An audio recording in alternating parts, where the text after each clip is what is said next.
Hello everyone, this is Vin Dhankhar and welcome back to my YouTube channel #commerce wise. तो class 12th accountancy chapter 6 कर रहे थे, dissolution of a partnership firm. Question number 22 के B part पर आ गए हैं।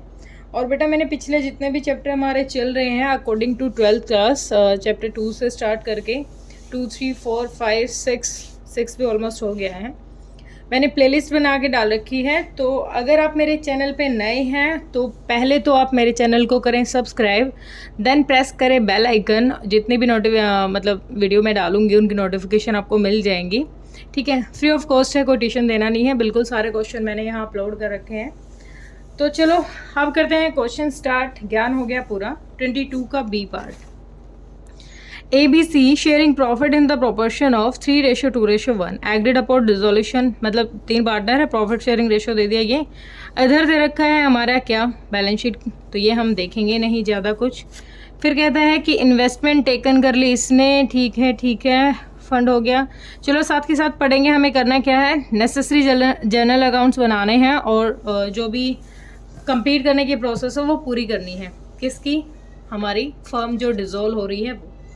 अच्छा बेटा, जिस बच्चे की थ्योरी कवर नहीं है चैप्टर 6 से लेके, उसकी थ्योरी क्लास भी मैंने डाल रखी है। आप थ्योरी क्लास वहाँ से कवर करें, क्योंकि क्वेश्चन करने का फ़ायदा तभी होगा जब आपकी थ्योरी स्ट्रॉन्ग होगी। ठीक है, अब देखें हम सबसे पहले तो हमें दे रखी है बैलेंस शीट। पहले बैलेंस शीट को कट पेस्ट कर लेते हैं, मतलब चिपका देते हैं अपने जो क्या दे रखी है हमें अभी। एक सेकेंड, मैंने पेन कर। तो सबसे पहले क्या करना है हमें, अपनी बैलेंस शीट को कहाँ करते हैं, रियलाइजेशन में यहाँ पर ट्रांसफ़र करते हैं सारे अमाउंट्स को, जितनी भी अपनी लाइबिलिटीज़ हैं, जितने भी अपनी एसेट्स हैं। तो पहले लाइबिलिटी साइड जाओ तो कैपिटल अकाउंट दे रखा है ए और बी का 40,000 20,000। तो ये कहाँ जाएगा, बैलेंस इसमें पार्टनर्स कैपिटल अकाउंट में, पार्टनर्स कैपिटल अकाउंट। क्या है ये हमारा, opening balance by balance BD। क्या दे रखा है, 40,000 एंड 20,000, दोनों को ओपनिंग बैलेंस दे रखा है। मिसिज ए का लोन दे रखा है। मिसिज ए क्या है, थर्ड पार्टी है, तो ये क्या हो जाएगी हमारी यहाँ लाइबिलिटीज़ हो जाएगी। तो क्या हो जाएगा, by Mrs A's loan account, A's loan account. Amount कितना है, 10,000। फिर हमारे क्रेडिटर्स दे रखे हैं 18,500 के, बाय क्रेडिटर्स 18,500 के क्रेडिटर्स। इन्वेस्टमेंट फ्लक्चुएशन फंड दे रखा है, बाय इन्वेस्टमेंट फ्लक्चुएशन फंड 6,000। ठीक है, इधर की साइड हुई ओके, लायबिलिटी साइड। अब एसेट्स की साइड जाओ। एसेट्स में सबसे पहले क्या दे रखे हैं हमें, मशीनरी।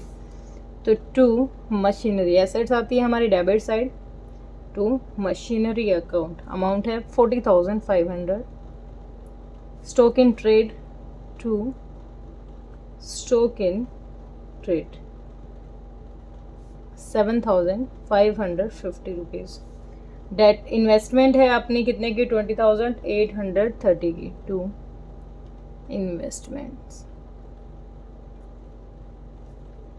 20,830 रुपीज़ की। ठीक है, आगे दे रखे डेटर्स हैं, टू डेटर्स का अमाउंट दे रखा हमें 9,300। नेक्स्ट है प्रोविज़न है, बाय प्रोविज़न लायबिलिटी होती है ना, प्रोविज़न फॉर डाउटफुल डेट्स कितनी है, 600 लायबिलिटी है। अब यहाँ करंट अकाउंट दे रखा है सी का करंट अकाउंट है। इसका मतलब सी का डेबिट बैलेंस है, तो ये यहाँ ट्रांसफ़र कर दूँ टू बैलेंस BD। किसका है, सी का है। और कितना अमाउंट है, 11,500 रुपीज़। ठीक है, आगे क्या दे रखा है, कैश एट बैंक है, तो ओपनिंग बैलेंस है, टू बैलेंस BD। कितना अमाउंट है ये हमारा, 5,420 रुपीज़, 20 रुपीज़। ठीक है, हो गया। हमने पहले क्या सेट कर दी, अपनी जो बैलेंस शीट दे रखी है वो कर दी। अब आगे क्वेश्चन कह रहा है the investment are taken over by A for the ₹7,1500। जितनी भी इन्वेस्टमेंट थी किसने ले ली, ए ने ले ली। कितने में ले ली, और वो 17,500। By A's capital account, A's capital account. और क्या ली है इसने, इन्वेस्टमेंट ली है। कितने में ले ली, 17,500 में। A agree to discharge his wife's loan, A ने एग्री किया है कि वो अपनी वाइफ का क्या करेगा, लोन भी लेगा। टू एज कैपिटल अकाउंट, क्या ले रहा है ये अपनी वाइफ का, loan, Mrs A's loan. Amount कितना है मिसेस ए के लोन का, 10,000। अब इसका इफेक्ट कहाँ पड़ेगा, यहाँ भी पड़ेगा, क्योंकि ए ने क्या ली है, पहली बात तो ए ने ली है एसेट, इसको यहीं रिकॉर्ड कर देते हैं, to realisation account, to realisation account. क्या ली है, एसेट ली है ए ने, कितने अमाउंट में, 17,500। फिर एक लायबिलिटी भी ली है इसने, तो बाय रियलाइजेशन अकाउंट। क्या लायबिलिटी ली है इसने, अपनी वाइफ का लोन लिया है 10,000 का, ठीक है। अब आगे क्वेश्चन हमें कह रहा है B takes over all the stock at 7,000। B ने क्या ले लिया, स्टॉक की वैल्यू ले ली कितनी, 7,000। तो बी ने लिया है स्टॉक एंड डेटर्स अमाउंटिंग 5,000। अब बी ने 7,000 के तो क्या ले लिया, स्टॉक ले लिया, और डेटर्स अमाउंटिंग टू 5,000 एट 4,000। तो मतलब दो आइटम्स ले ली हैं इसने, बी ने, एक तो ले लिए 7,000 के स्टॉक, ऊपर से जो 5,000 के डेटर्स थे वो 4,000 के डेटर ले लिए। टोटल अमाउंट कितना ले लिया, 11,000 किसने ले लिए हैं, बी ने। तो बी का क्या डाल देंगे, by B's capital account, B's capital account. क्या ली है उसने, डेटर्स और स्टॉक, दो एसेट ली हैं, कितना, टोटल 11,000 रुपये, ठीक है। यहाँ रियलाइजेशन में इसका भी क्या डाल देंगे, 11,000 रुपये, इसने भी कोई एसेट खरीद लिए है, ठीक है। आगे कहता है मशीनरी सोल्ड हो गई है 67,000 की, तो बैंक में पैसा आया, bye machinery account, sorry bank आएगा, बैंक अकाउंट। और क्या सोल्ड की है, मशीनरी। अमाउंट है 67,000, एक सेकेंड, 67,000, ठीक है। The remaining debtors release 50% of book value. अब देखो यहाँ पर एक वर्किंग नोट का काम करते हैं, वर्किंग नोट नंबर 1। हमारे टोटल जो डेटर्स थे, डेटर्स कितने थे अपने, 9,300 के थे, जिसमें से जो 5,000 डेटर थे ना, 5,000 डेटर, उन 5,000 डेटर को बी ने ले लिया था 4,000 रुपये में, ठीक है। 5,000 खत्म हो गई, रहे कितने गए, 3 और 4, 4,300 रह गए। अब कहता है the remaining debtors release 50% of book value. अब जो ये थे ये 50% बुक वैल्यू पे रिलीज हो गए हैं, तो इनका 50% देखें हमारा कितना हो गया, 0, 5, 5 4 20 और 21। तो ये कितने में रिलीज हो गए, 2,150। तो ये अपने पास कितना पैसा आया, बाय बैंक अकाउंट। क्या, डेटर्स से आया, डेटर्स जो अपने पास बचे हुए थे 4,300 के, इनसे कितना पैसा मिला हमें, 2150 रुपये मिले हमें, ठीक है, ओके। नेक्स्ट क्वेश्चन हमें कहता है the expense of realisation amount to be 600। जो एक्सपेंस है टू बैंक अकाउंट, क्या है, रियलाइजेशन पे जो बनाने में खर्चा आया है वो कितना है, 600 रुपीज़ है, ठीक है। It is found that an investment note recorded in the books is worth 3,000 and it is taken over by one of the creditor at this value. अब देखो, एक अनरिकॉर्डेड क्या थी, हमारी एसेट थी, कितने रुपए की, 3,000 रुपये की, और वो किसने ले ली, क्रेडिटर्स ने ले ली। किस वैल्यू में ली है, क्रेडिटर्स ने, क्रेडिटर्स ने ली है वो सेम वैल्यू जो जितनी 3,000 रुपये थी, ठीक है। तो अब देखें हम वर्किंग नोट नंबर 2। अपने क्रेडिटर्स कितने थे, अपने क्रेडिटर्स थे 18,500 के, ठीक है। अपनी एक अनरिकॉर्डेड क्या थी, एसेट्स थी, पहली बात तो रिकॉर्ड नहीं कर रखी थी, 3,000 रुपये की। वो 3,000 का अमाउंट एज इट इज़ जो एसेट्स थी वो कहाँ चली गई, क्रेडिटर्स को। तो कितने रह गए, 15,500। अब जो 3,000 तो किसकी सेटलमेंट होगी, एक एसेट के बदले लायबिलिटी की सेटलमेंट होगी, क्योंकि क्रेडिटर्स क्या है, लायबिलिटी। तो 3,000 तो हमें रिकॉर्ड करने की ज़रूरत नहीं है, हम क्या रिकॉर्ड करेंगे, वो वैल्यू रिकॉर्ड करेंगे जो अमाउंट हमने पे किया है। तो अभी कितना अमाउंट पे किया हमने, 15,500 के क्रेडिटर्स को पे कर दिया है टू बैंक अकाउंट। क्या पे किया है हमने, जो बचे हुए क्रेडिटर्स थे, रिमेनिंग क्रेडिटर्स को पे किया 15,500। ठीक है। शो नेसेसरी, तो बस शो नेसेसरी कह दिया तो सारी चीज़ें हो गई। अब देखें एक बार हम, लायबिलिटी क्या थी, ये क्रेडिट ए का लोन था, ए का लोन हो गया, ठीक है। क्रेडिटर्स थे, हो गए। इन्वेस्टमेंट फ्लक्चुएशन फंड था, ठीक है, ठीक है। इधर मशीन बिक गई थी, स्टॉक की बात हो गई थी, इन्वेस्टमेंट हो गया, डेटर्स हो गया, ठीक है। तो ऑलमोस्ट अपने जितने भी क्वेश्चन था हमने वो सारा का सारा कवर कर लिया है। तो अब कर लेते हैं एक बार टोटल, अपना टोटल कितना हो गया है, ठीक है। तो एक बार इधर का देखते हैं टोटल कितना हो गया, 17, 5, 11,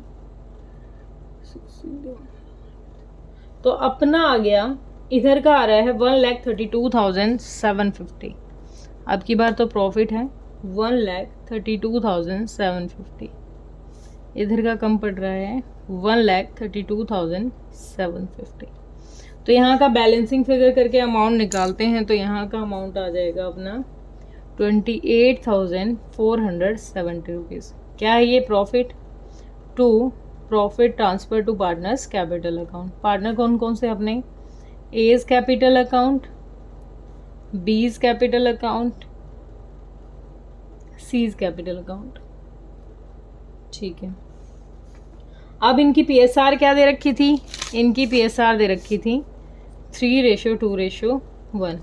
6 हिस्से कर दो 28,470 के, ये कैलकुलेटर से करके दिखाती हूँ। 6 हिस्से करो, 6 किया तो आ गया अपना 4,745, 4,745, ठीक है। फिर इसका 2 गुना हो जाएगा अपना 0,49, ठीक है। 3 से करेंगे तो 3, 5, 15, 3, 2, 14, ठीक है। ये अमाउंट आ गया इनका रियलाइजेशन का प्रॉफिट। रियलाइजेशन का प्रॉफिट कहाँ जाता है, पार्टनर्स के कैपिटल अकाउंट में बाय रियलाइजेशन अकाउंट। क्या है प्रॉफिट, कितना 14,235, 9,490, 4,745, ठीक है। क्या और कोई ऐसी इंफॉर्मेशन थी जो हमने रिकॉर्ड ना की और रियलाइजेशन का हो गया था, ठीक है। क्या किसी पार्टनर ने कोई और लायबिलिटी ली है, नहीं, बाकी कोई अदर इंफॉर्मेशन नहीं है। तो यहाँ तक का कर लेते हैं हम टोटल। तो सबसे पहले देखो 40 और 50,000 तो यही हो गया था, तो 64,000 हो गए, 64,235 हो गया इधर का अमाउंट, 64,235। ये क्या करेंगे, इस अमाउंट को बैंक से इनके अकाउंट में डाल देंगे टू बैंक अकाउंट, ठीक है। बैलेंसिंग फिगर करके निकाला है हमने ये। तो 64,000 में से 235 घटा दिया तो अपना आ गया 46,735, ये अमाउंट आ गया, ठीक है। इधर क्या करते हैं, 20 तो था ही, 9,000 ये 29,490 रुपीज़, 29,490 रुपीज़। तो सिर्फ 11,000 ही जाएंगे, तो ये एक इसमें से चला जाएगा, एक 18,490, 18,490, ठीक है। अब इधर है 4,745 और इधर कितने हैं 11,550। तो अब कौन सा अमाउंट बनेगा, इधर डेबिट बैलेंस बन गया 11,500। तो ये बाय बैंक इससे मंगवा लेंगे। कितना अमाउंट मंगवाएंगे, 11,500 में से 4,750 घटा देंगे तो ये आ गया अपना 6,755 रुपये। क्या हो जाएगा, ये अमाउंट हम इससे मंगवा लेंगे, ठीक है। अब देखो पेमेंट कहाँ कहाँ की है, पैसा कहाँ से आया कहाँ गया। सबसे पहले एसेट्स भी की थी अपनी, एक तो 67,000 की ये और एक ये 21, तो ये टोटल करो टू रियलाइजेशन अकाउंट। अमाउंट कितना आ गया, पीछे का 250 हो गया, एक सेकेंड, 5, 1, 2, तो इधर आ गया 69,000, एक मिनट बेटा, 6, 7, 2, 9, एक मिनट, तो अपना आ जाएगा 69,000 250 रुपीज़। ठीक है, फिर आगे है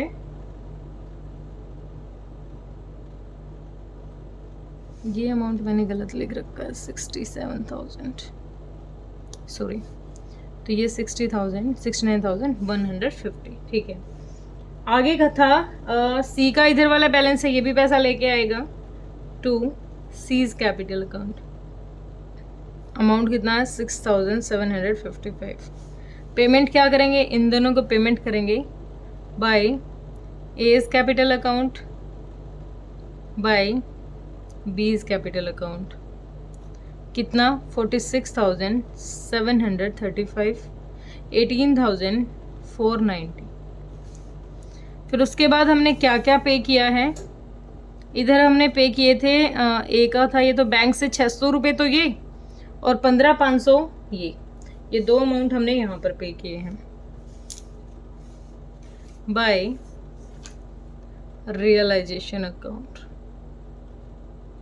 अकाउंट सेम ही हो जाएगा। एक अमाउंट है 15,500 का और एक हो गया 600 रुपये का।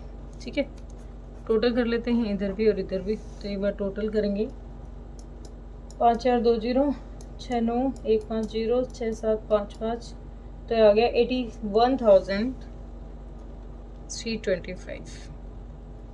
इधर का देख लेते हैं, 46,725, 84 हो गया।